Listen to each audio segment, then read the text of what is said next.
In today's video, we're going to discuss a rumored blockbuster trade between the Winnipeg Jets and the New York Rangers. Plus, we also have some other UFA rumors around a few players that are still looking for contracts, including veterans like Phil Kessel and Josh Bailey. Some updates on potential contract extension for Jake Guentzel. News on Max Pacioretty. Big news around the Women's League launching with the PWHL, as well as some other PTOs around the league. All that and more coming up next.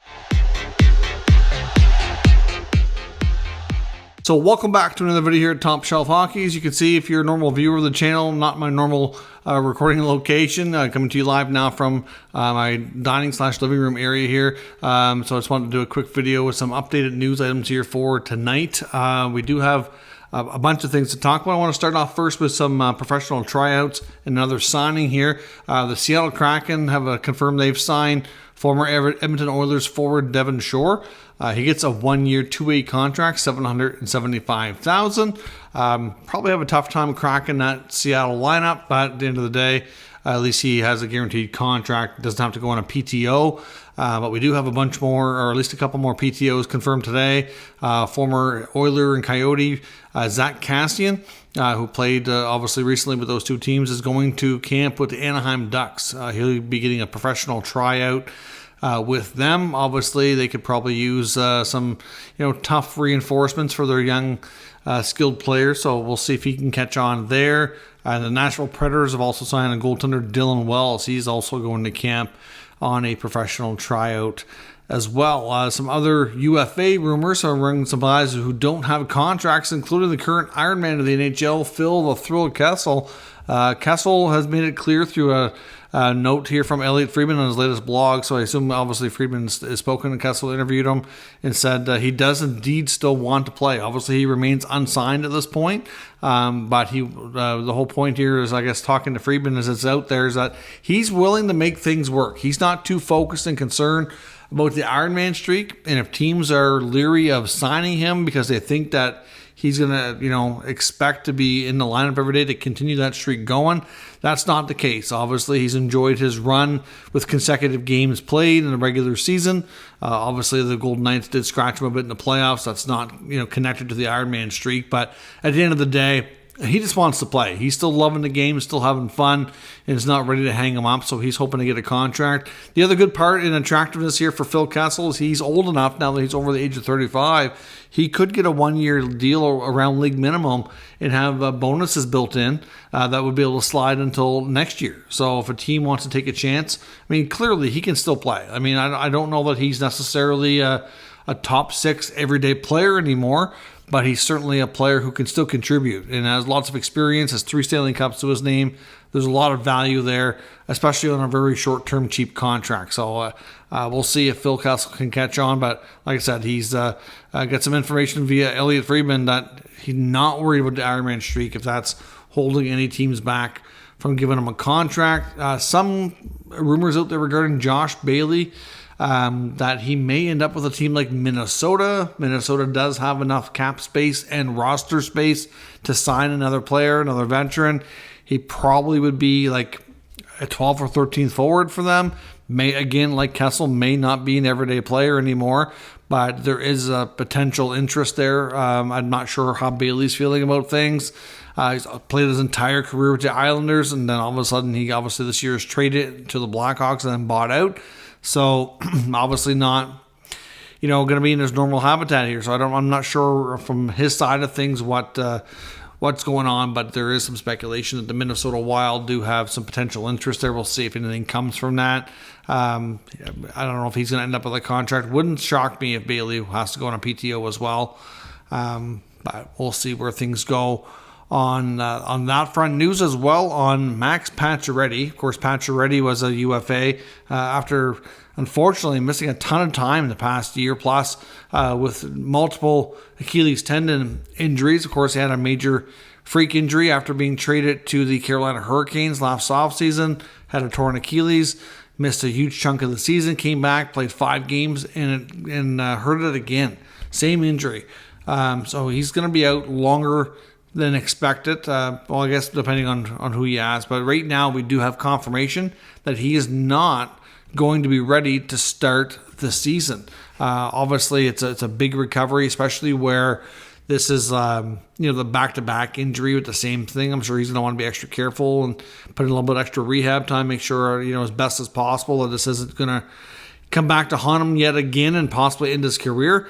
But of course, Pacioretty is now a member of the Washington Capitals organization, and they'll have to wait to get him in the lineup. He won't be there on day one. But he's hoping, based on the reports I've seen tonight, that he may only miss the first few weeks. It shouldn't hopefully be too long, but we'll see where that goes as well. Another rumor going around regarding a potential contract extension for Penguins forward Jake Guentzel. Of course, he's been an extremely productive member of their team, really for the majority of the time he's been there. Great playoff performer as well. Guentzel's coming up in the final year of his contract, which is paying him $6 million. And based on his recent performance, the last 2-3 years especially, it's fair to say he's going to be looking for a hefty raise. I've seen some speculation that his expectations on his next contract, which would kick in next year, might involve a double-digit number, meaning $10 million or more.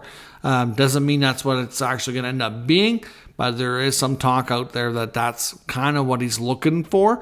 At this point, I think Kyle Dubas can take his time and see how things go. He's made a lot of moves in Pittsburgh so far. Obviously, getting Guentzel signed to an extension, I think, would be fairly important to the team. Like I said, he's been a very integral part. Plays with Crosby a lot. He's multiple-time 40-goal scorer. Wasn't too far off from 40 again last year. Just missed a third 40-goal season.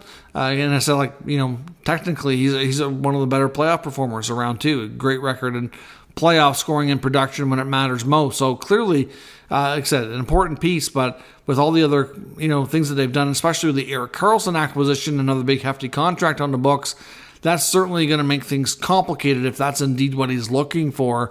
Their speculation was that Pittsburgh might prefer him, under 9 in that 8.5 range. This kind of sounds a lot like the William Nylander situation, to be honest. Where Guentzel's probably, if this is true, this is just a rumor, but if he's looking for 10 and the team wants him to get around 9 or less, preferably 8.5. But at the end of the day, Guentzel knows probably, as best as most of them there in Pittsburgh. And they've done a pretty good job of keeping the band together and not taking maximum amount of money they can possibly earn to keep it going and to try to win and to keep that group together. So I would think that there's a better possibility there than some other scenarios like Toronto that we see maybe him take a little less to stay. But at the end of the day, we'll see. There's still lots of time to negotiate.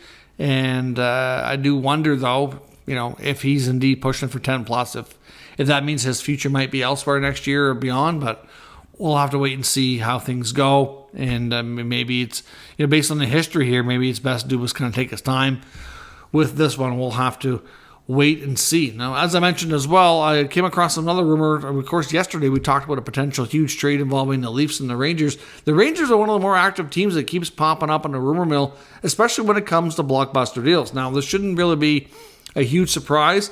We saw the Rangers, of course, to kind of take a little bit of a step back last year. After 2 years ago, they really took a big step forward. Obviously, get into the playoffs the first time in a while, had a deep run. Last year, they get into the playoffs again for the second consecutive year, but it went out early and took a step back in that sense. Obviously, we know that their owner there is a little bit erratic and not, sometimes puts the pressure on to do big things. We know Chris Drury's also not afraid as the general manager to make a big splash too.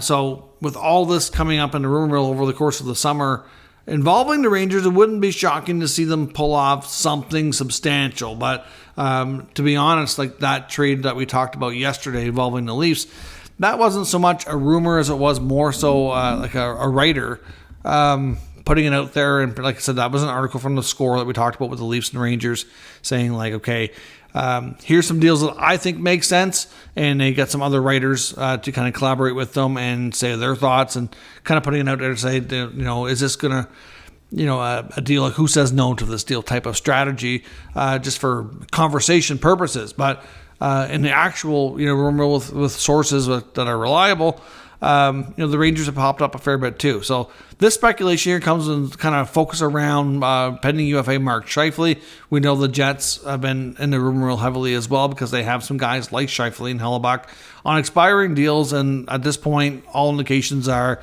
that they're most likely not returning and re-signing in Winnipeg. Hellebuck is, I think, probably the most certain to move on. Scheifele, from what we've heard, is pretty certain to not move on. So his name's been out there a ton. And you're going to hear these names linked to a lot of teams because they're really good players. And when really good players are on the open market, all kinds of teams are interested. They start kicking tires, having conversations.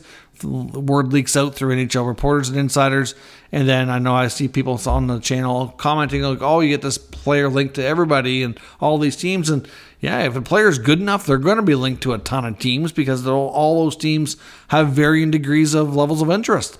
And if they're having conversations and things are leaking out through the reporters and the insiders, then their name's going to pop up a ton with different teams being connected to them. That's just how things work. So in case you want to, you've noticed some of these teams and players are kind of getting a ton of, conversation pieces around different teams. That's how and why it comes up. Like, I don't sit here every day and dream up scenarios. I find articles, news reports, rumors from reliable sources that suggest what's actually being talked about and behind the scenes of the NHL.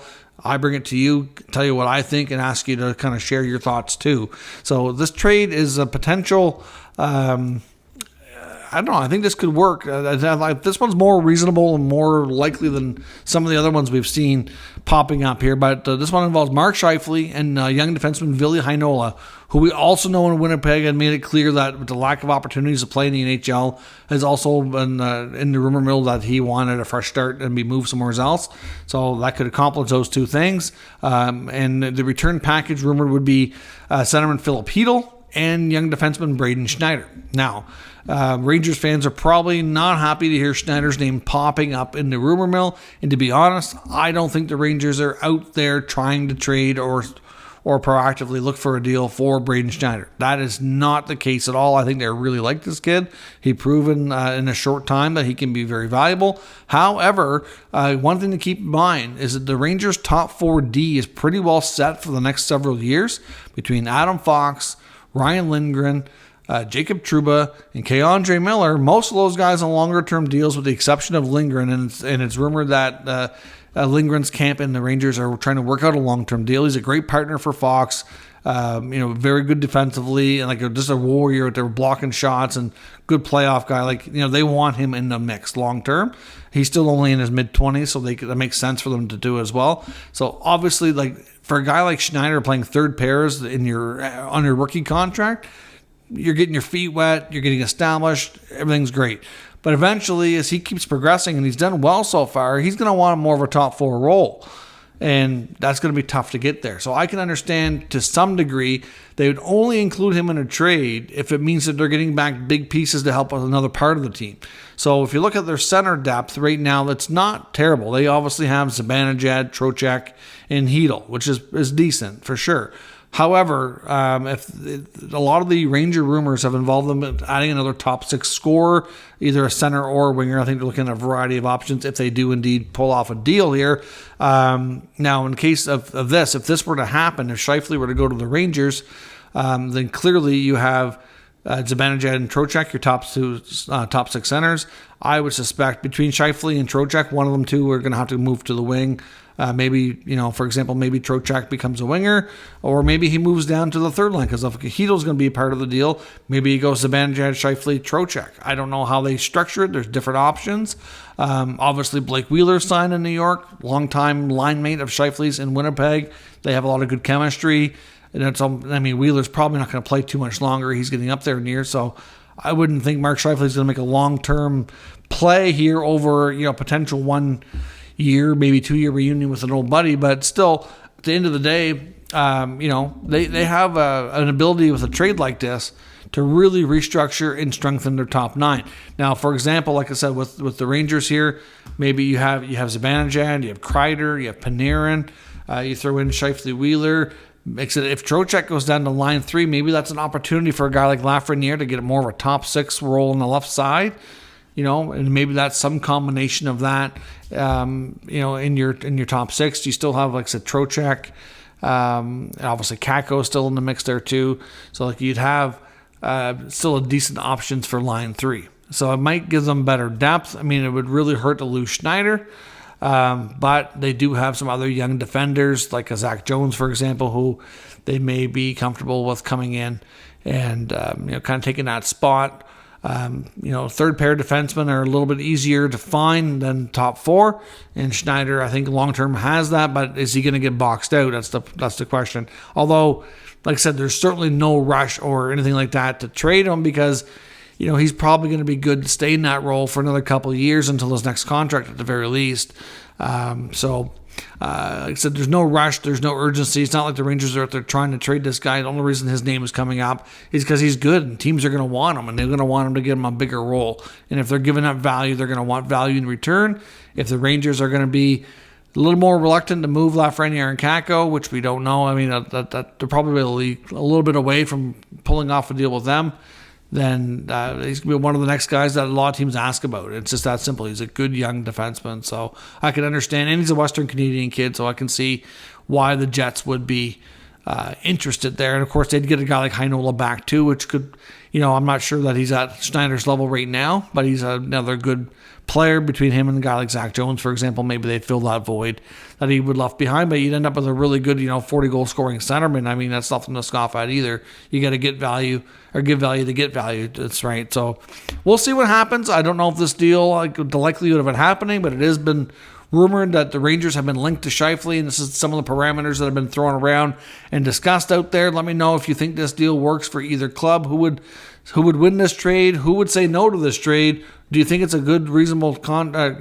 swap of players that makes sense for both sides? Let me know what you think in the comments. We'll talk further. If you're new to the channel, subscribe and stick around. We'll keep you up to date with all the latest news, rumors, and analysis of all 32 NHL teams. Thanks for watching, and I'll catch you next time.